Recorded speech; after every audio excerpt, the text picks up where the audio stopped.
चलिए शुरू करते हैं। अगला टॉपिक है न्यून मांग एवं अतिरेक मांग को ठीक करने के उपाय।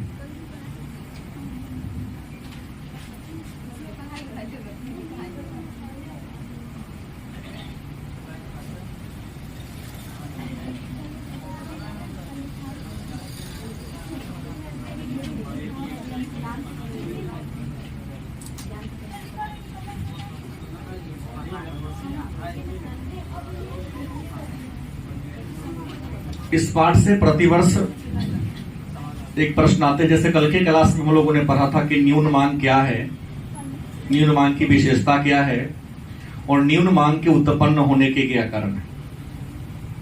फिर हम लोगों ने कल पढ़ा था अतिरेक मांग क्या है, अतिरेक मांग की विशेषता क्या है और अतिरेक मांग के उत्पन्न होने के रीजन क्या है। तो आज उसी का जो बचा हुआ टॉपिक है कि न्यून मांग को आप ठीक कैसे कर सकते हो और अतिरेक मांग को आप ठीक कैसे कर सकते हो। तो सबसे पहले जान ले कि न्यून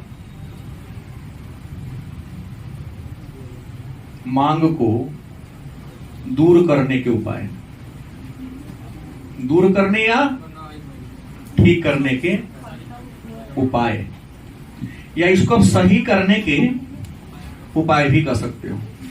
देखो, विद्वान कहते हैं कि न्यून मांग किसी भी अर्थव्यवस्था के लिए बड़ा ही हानिकारक है। न्यून मांग किसी भी अर्थव्यवस्था के लिए बहुत ही घातक है। देश का विकास दर क्या होता है, अवरुद्ध हो जाता है, रुक जाता है। तो प्रश्न है, यदि किसी अर्थव्यवस्था में न्यून मांग की स्थिति उत्पन्न हो जाए या कोई अर्थव्यवस्था यदि न्यून मांग के दौर से क्या हो रहा है, गुजर रहा है, तो आप उसे कैसे ठीक कर सकते हो। तो विद्वान कहते हैं कि न्यून मांग को दूर करने का, ठीक करने का 3 तरीका है। न्यून मांग को दूर किया जा सकता है कितने तरीका से? 3 तरीका से। पहला है राजकोषीय उपाय। चर्चा करेंगे बजट टॉपिक में कि राजकोषीय क्या किसे करते हैं। तो पहला क्या है? राजकोषीय उपाय।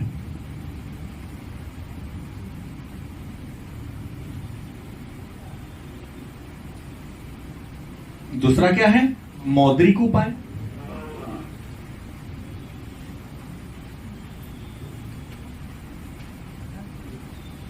तीसरा में क्या होगा? अन्य उपाय।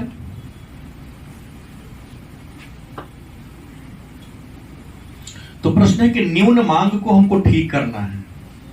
मतलब न्यून मांग मतलब लोगों की क्रय क्षमता घट गई है, क्रय क्षमता को बढ़ाना है। आप क्या करेंगे? खरीदने की क्षमता को बढ़ाना है, उपभोग करने की क्षमता को बढ़ाना है, उत्पादन लेवल गिर गया, उत्पादन के लेवल को ऊपर उठाना है। तो आप क्या करोगे? अगर आप सरकार, देखिए तो आप जानते ही हैं कि राजकोषीय उपाय सरकार कर सकती है, लेकिन मौद्रिक उपाय आरबीआई कर सकती है, और अन्य उपाय में तो दोनों, सरकार और आम दोनों आएगा।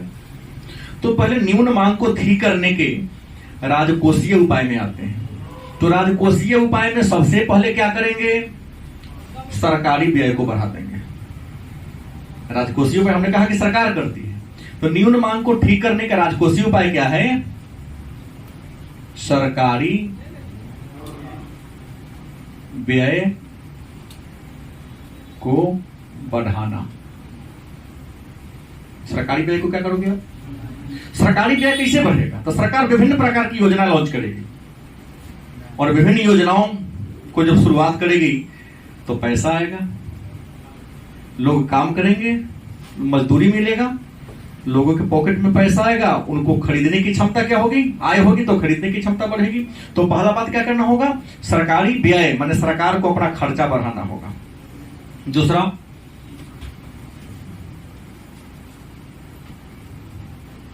कर भार में क्या करना होगा? कमी करना। मत मान लो कि कर तो ऐसे बहुत प्रकार हैं। कर मतलब जिसको टैक्स कहते हैं, कई रूप हैं, लेकिन मुख्य रूप से 2 हैं। कर के मुख्य 2, अगर कर की बात करें, टैक्स की बात करें, तो टैक्स में हम पहले पढ़ूंगा आपको प्रत्यक्ष कर, क्या जी, दूसरा अप्रत्यक्ष कर, तीसरा प्रतिगामी कर, चौथा अनुगामी कर, पांचवा प्रगतिशील कर। नहीं, प्रतिगामी को ही प्रगतिशील भी कहते हैं, क्या जी। मैंने आपको यही तो दिया होगा, लेकिन बजट में आएंगे तो और भी आपको मिलेगा ज्यादा। कर एक प्रकार का भुगतान है। कर क्या है? एक प्रकार का भुगतान है जो हर व्यक्ति को सुविधा के बदले में, सेवा के बदले में सरकार को करना पड़ता है। गलत कि सही? अगर आप सेवा लेंगे, सड़क है, सड़क पर वाहन चलाएंगे तो आपको वाहन चलाने का टैक्स देना होगा, क्योंकि सरकार को रोड बनाने में खर्च होता है। गलत कि सही? तो कर क्या है? एक अनिवार्य भुगतान है। और इंडिया ही एक ऐसा देश है जहां भिखारी को भी टैक्स देना पड़ता है, भिखमंगा भी टैक्स देता है। कहोगे सर ये बात कहां से आ गया? क्योंकि अप्रत्यक्ष कर है। अप्रत्यक्ष कर तो जाइए नहीं, पहले कि प्रत्यक्ष कर किसे कहते हैं। तो प्रत्यक्ष कर उस कर को कहते हैं जिसमें करापात और कराभार एक ही व्यक्ति पर पड़े। आप कहते हैं करापात क्या है, कराभार क्या है? तो करापात और कराभार में मतलब यह हो गया कि जिस व्यक्ति पर हम टैक्स लगाते हैं अगर भुगतान वही व्यक्ति करे तो उस कर को हम क्या कहेंगे? जिस व्यक्ति पर सरकार टैक्स लगाती है यदि उसका भुगतान वही व्यक्ति करे, जैसे इनकम टैक्स की बात करते हैं, मैं इनकम टैक्स पे करता हूं सरकार को। सरकार जैसे आता है तो मैसेज बार बार आना शुरू होता है, टाइम पूरा गया, ग्रेस मिलता है। अचानक करना है तो ये थोड़ी ना कि हम कहेंगे हमारा बेटा दे देगा, नहीं, बेटा देगा तो हमारी इनकम से देगा ना, या हम अपने बच्चों पर डाल देंगे, चलेगा? नहीं चलेगा। जब देना होगा तो हम ही को देना होगा। प्रश्न ये है कि प्रत्यक्ष कर वह कर है जो कर जिस व्यक्ति पर लगाया जाता है उसका अंतिम रूप से भुगतान वही व्यक्ति करे तो उस कर को क्या कहेंगे? और अप्रत्यक्ष कर, अप्रत्यक्ष कर उस कर को कहते हैं जो कर जिस व्यक्ति पर लगाया जाता है वह व्यक्ति उसका भुगतान नहीं करता है, वह अन्य व्यक्ति पर टाल लेता है। इसे कहते हैं करापात किसी और पर लेकिन कराभार किसी और पर। माने कर का बोझ सरकार किसी और पर डाली और जिस व्यक्ति पर डाला गया उस व्यक्ति ने उसका लोड किसी को ट्रांसफर कर दिया, क्या? जैसे कंपनी पर लगा दिया, बनाया पार्ले जी बिस्कुट, सरकार ने पार्ले जी कंपनी पर तुमको 5 करोड़ देना है टैक्स। पार्ले जी वाला देखा कि बिस्कुट का कीमत 3 रुपया है, 3 रुपया तो 50 पैसा कर देगा कीमत। जो व्यक्ति बिस्कुट खरीदेगा पार्ले जी टैक्स दिया नहीं। तो करापात माने कर का भार किसी और पात लगा किसी और पर लेकिन कर का भार, इसे क्या कहेंगे? प्रतिगामी या प्रगतिशील कर। प्रतिगामी या प्रगतिशील कर उस कर को कहते हैं जिस कर में व्यक्ति की आय जैसे जैसे बढ़ती जाती है उस पर कर का बोझ बढ़ता जाता है। भारत में ही टैक्स है, प्रगतिशील कर है। कम आय वाले को कम कर लगता है और ज्यादा आय वाले को। और अनुगामी कर, जैसे जैसे व्यक्ति की आय बढ़ती जाती है टैक्स का बोझ घटता जाता है। और एक और कर है 5वां, अनुपातिक कर।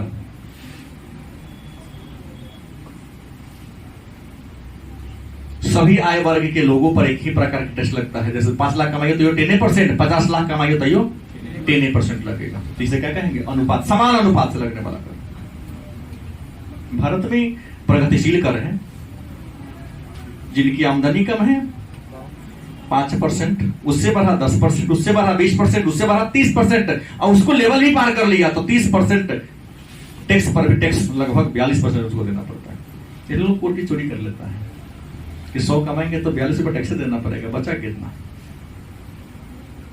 तो बड़े धनी मनी लोग लग्जरियस लाइफ जीने के पीछे यही कारण है कि टैक्स जो लगता है ना बचत पर लगता है, इनकम पर नहीं लगता है। हाँ, हम कमाए उसमें तो खर्च भी कर दिए ना भाई, खर्च किए तो सामान खरीदते हैं, सामान खरीदते उस पर भी तो आप टैक्स लगाए थे ना। तो हमको तो जो खरीदे उस पर दे दिया आपको टैक्स, जो हमको रह गया उस पर सरकार टैक्स लगाती है। टैक्स हमेशा बचत पर लगता है, आय पर नहीं लगता है। तो हमको क्या करना होगा? तो मेरे ख्याल से परिभाषा तो समझ में आ ही गया होगा। हाँ, तो आयकर है वो, सर्विस कर आयकर के उदाहरण है। लेकिन सभी सर्विस वाले को टैक्स नहीं देना पड़ता है, जो लेवल पूरा करेंगे उसी को ना देना पड़ेगा। जैसे 2.5 लाख रुपया तक सालाना जो 2.5 लाख रुपया कमाते हैं उनको 0% टैक्स नहीं देना है। अब 2.5 लाख रुपया से 1,000 रुपया ज्यादा कमाते हैं तो आपको 10% देना पड़ेगा। तो 1 रुपया का 10% 10 पैसा आपको देना पड़ेगा टैक्स मात्र। और तो आपको फ्री है। 2.5 लाख से ऊपर जितना कमाते हैं उस पर आपको 10% लगेगा। फिर उसका भी एक सीमा है कि 10 लाख तक ही आपको 10 है, 10 लाख से ऊपर जाएंगे तो आपको 15 या 20% है। तो दर बढ़ते जाता है। कह रही है तो कर भार में क्या करोगे? कर का भार जैसे आप पर कम होगा तो आपका बचत क्या होगा? बचत बढ़े, मतलब आपका इनकम बढ़ेगा, इनकम बढ़ेगा तब तो सामान खरीदवे कीजिएगा। तीसरा तरीका क्या कर सकते हैं? सरकारी ऋण को घटाना। सरकारी ऋण को क्या करना होगा? कम करना। सरकार भी कई बार विषम परिस्थिति में आती है, ऋण लेती है, कर्ज लेती है। लेती है कि नहीं लेती? सरकार अपन ऋण को क्या करेगी? कम करेगी। सरकार जब ऋण को कम करेगी तो ऋण जो कर्जा पैसा लिया है वो तो बैंक को लौटाएगा ना, तो बैंक के पास पैसा बढ़ जाएगा, बैंक तो शाखा विस्तार करेगी। गलत सही? तो बैंक क्या करेगी? शाखा विस्तार करेगी, तो बैंक के पास पैसा इसमें कोई ना कोई होगा आपका। खोजिए। अगला है घाटे का वित्त व्यवस्था। घाटे का बजट बना लेगी।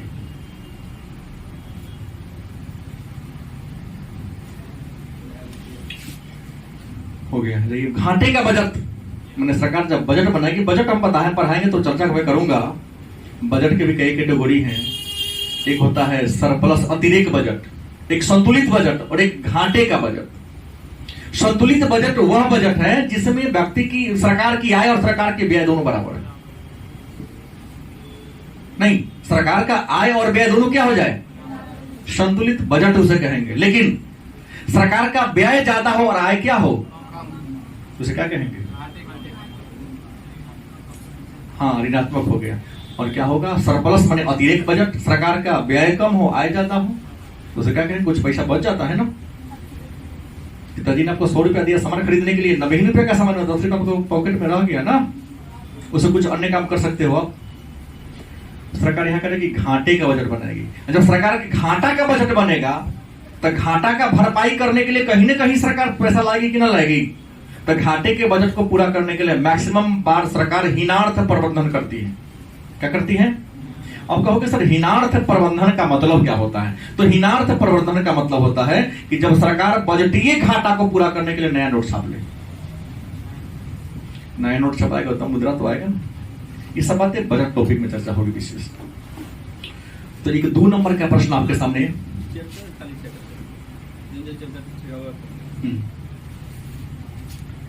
न्यून मांग को ठीक करने के राजकोषीय उपाय को लिखिए। 2 नंबर का प्रश्न, चारों पॉइंट को लिख देना है। 2 नंबर आपको बड़ी आसानी से मिल जाएगा। प्रश्न है तो न्यून मांग को ठीक करने का मौद्रिक उपाय क्या है? मौद्रिक माने क्या? रुपया वाला। एक बात मैं बता दूं कि मौद्रिक नीति में पढ़ाया हूं तो 2 प्रकार का होता है, एक गुणात्मक और एक मात्रात्मक। याद होगा, याद है बैंक जब पढ़ाए थे तो मौद्रिक नीति मतलब न्यून मांग को ठीक करने के एक मौद्रिक नीति उपाय है। लेकिन मौद्रिक नीति को कितने भागों में बांटा गया है? 2 भागों में बांटा गया है। कितने भागों में? 2 भागों में। एक है मात्रात्मक और दूसरा कौन होगा? गुणात्मक। गुणात्मक, मात्रात्मक उपाय। मतलब न्यून मांग को ठीक करने का यहां पर प्रश्न कर सकता है गुणात्मक उपाय लिखिए, मात्रात्मक उपाय लिखिए। तो पहले जानिए कि गुणात्मक उपाय क्या है। तो गुणात्मक उपाय में क्या होगा कि साख का नियंत्रण करना होगा। क्या करना होगा? साख का नियंत्रण करना होगा।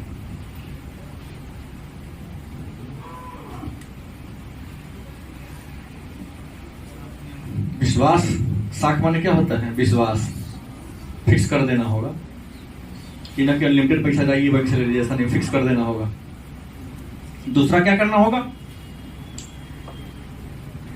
ऋण की सीमांत आवश्यकता में कमी लाना होगा।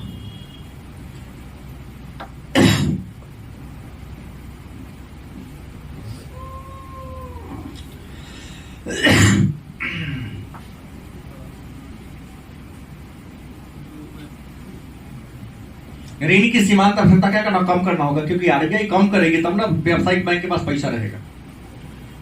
अब व्यावसायिक बैंक के पास पैसा होगा तो कहां देगी, मार्केट में देगी। तीसरा क्या करना होगा, साख राशनिंग को समाप्त करना होगा।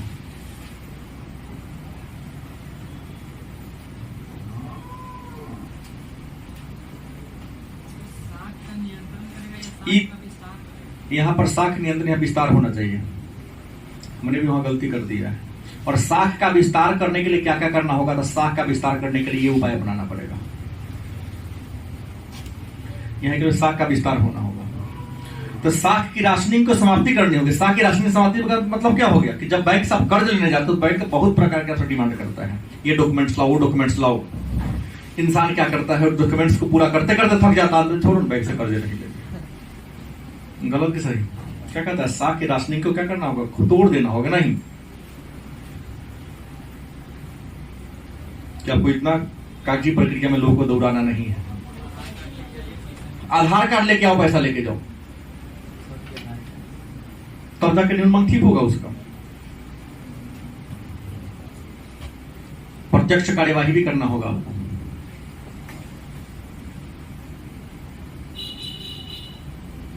क्या होगा करना, प्रत्यक्ष कार्यवाही करना पड़ेगा। केंद्रीय बैंक लगाती है, दबाव करती है। व्यवसायिक बैंक को नियम दिया गया है कि अपने कुल तरल मुद्रा का 40% लोगों को ऋण के रूप में देना है। बैंक देती नहीं है, जान लीजिएगा।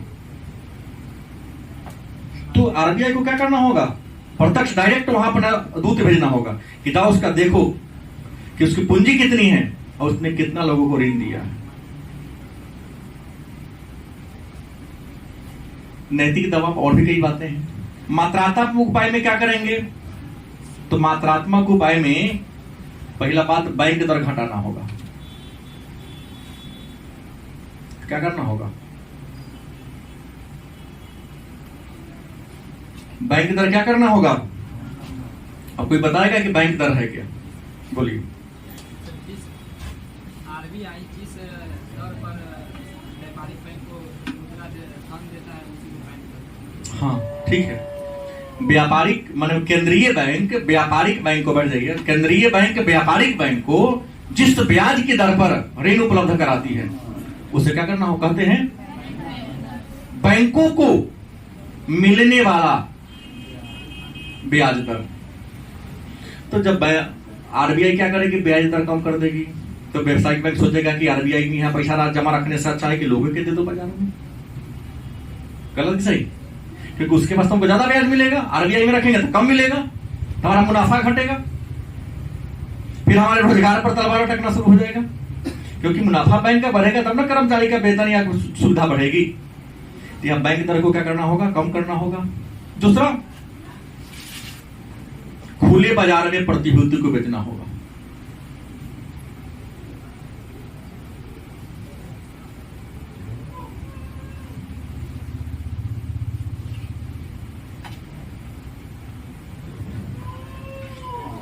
की ना होगा, खरीद करनी होगी, बेचना नहीं, खरीदना होगा। खुले बाजार में प्रतिभूति माने शेयर को क्या करेगी, सरकार खरीदना शुरू करेगी। जैसे ही सरकार शेयर खरीदना शुरू करेगी तो शेयर के बदले में सरकार आम जनता को क्या देगी, पैसा देगी। जैसे ही इंसान के पास पैसा आएगा खरीदने की क्षमता से क्या होगी, बढ़ जाएगी। जैसे एक कहानी बुजुर्गों के मुख से हमने सुना कि एक आदमी दिल्ली कमाने जा रहा था। कहा जा रहा था, दिल्ली कमाने जा रहा था। उसके अपने पूरे बाल बच्चों के साथ जा रहा था।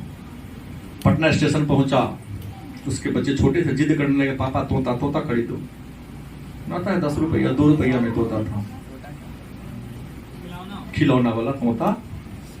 कोई खिलौना था, कीमत था उसका 2 रुपया। पूछा कैसे, 2 रुपया। बेटा बहुत महंगा है, नहीं खरीदो। दिल्ली गया, कमा के लौट रहा था 6 महीने के बाद, तो तोता की कीमत था 25 रुपया। पापा तोता 2 दे दो।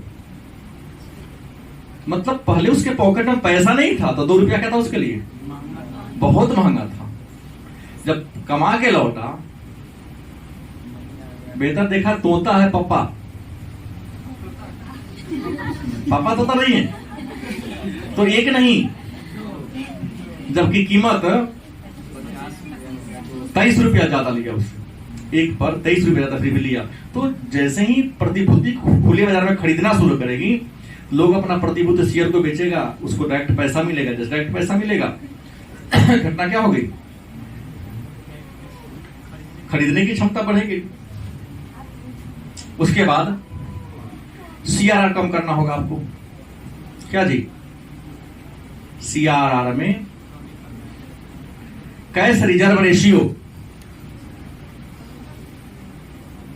गलत सही, मैंने व्यवसायिक बैंक अपनी कुछ धनराशि कहां जमा करता है, आरबीआई में। तो आरबीआई को निश्चित प्रतिशत जमा करना होता है। तो सीआरआर का दर क्या करेगा, घटाएगा। तो सीआरआर का दर घटेगा तो बैंक के पास अपना अधिक पैसा बढ़ेगा। जब अधिक पैसा बचेगा तो बैंक क्या करेगी, खर्च करेगी ना क्षेत्र में। इसके बाद तरलता अनुपात में कमी, एसएलआर में क्या होगा, हर बैंक को अपने कुल पूंजी का कुछ धनराशि हमेशा अपने स्टॉक में रखना होता है, उसी को एसएलआर कहते हैं। और एसएलआर चाहे सीआरआर का दर तय करती है कौन, आरबीआई। तो सीआरआर का दर कम घटा करके और एसएलआर का दर घटा करके भी क्या किया जा सकता है। हाँ, अन्य उपाय में क्या है, कुछ अन्य तरीका भी है जिसके द्वारा न्यून मांग को ठीक किया जा सकता है। तो मन में प्रश्न होगा कि न्यून मांग को ठीक करने के अन्य तरीके क्या हैं। तो पहला अन्य में क्या हो जाएगा, नंबर 1 में आयात तथा निर्यात को क्या करना होगा, बढ़ाना होगा। गलत सही, न्यून मांग को ठीक करना होगा, सॉरी, आयात कम करना होगा, वह निर्यात को क्या करना होगा, बढ़ाना होगा। आयात कम करेंगे तो हमारे देश का रुपया बाहर कम जाएगा, निर्यात ज्यादा करेंगे तो बाहर का पैसा हमारे देश में क्या होगा। तो ऐसे भी न्यून मांग हमारा क्या होगा, दूर होगा। दूसरा,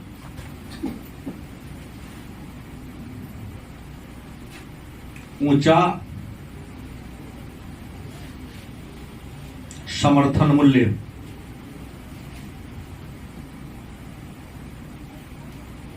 इसको एमएसपी कहते हैं। सरकार वर्ष में 2 बार न्यूनतम समर्थन मूल्य, मिनिमम सपोर्ट प्राइस की घोषणा करती है। और मिनिमम सपोर्ट प्राइस कृषि के क्षेत्र में लागू होता है। एक खरीफ की फसल के बुआई के पूर्व और दूसरा रबी की बुआई के पूर्व होता है ना। सरकार धान का रेट अलग तय करते, भले बढ़िया कम दाम आपसे लेता है। तो जैसे सरकार समर्थन मूल्य ऊंचा रखेगी तो लोग अपने खेत में मान लो कि 1 कुंटल धान उगाते हैं, उसको ज्यादा पैसा मिलेगा। धान बेचेगा तो पैसा क्या मिलेगा, ज्यादा मिलेगा। गेहूं बेचेगा तो पैसा क्या मिलेगा, मतलब अपने अनाज को बेचेगा तो पैसा जैसे ज्यादा मिलेगा। पैसा ज्यादा आएगा तो उसको खरीदने की क्षमता क्या होगी, बढ़ेगी।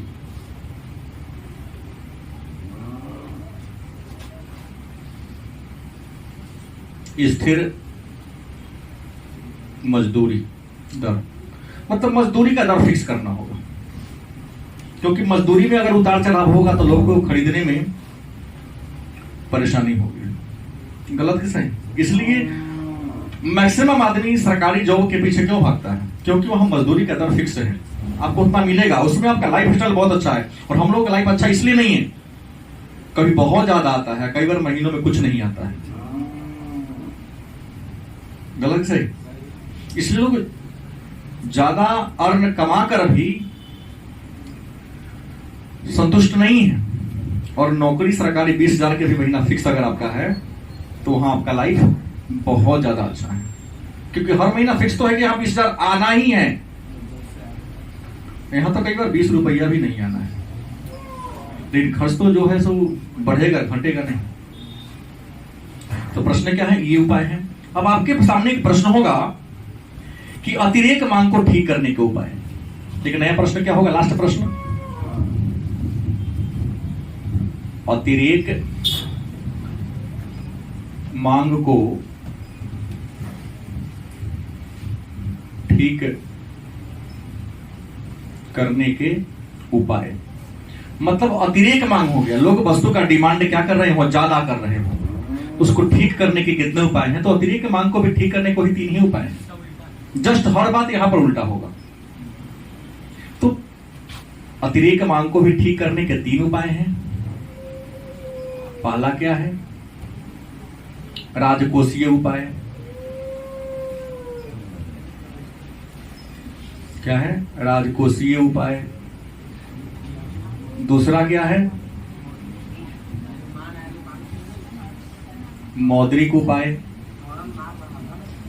तीसरा क्या है? अन्य उपाय।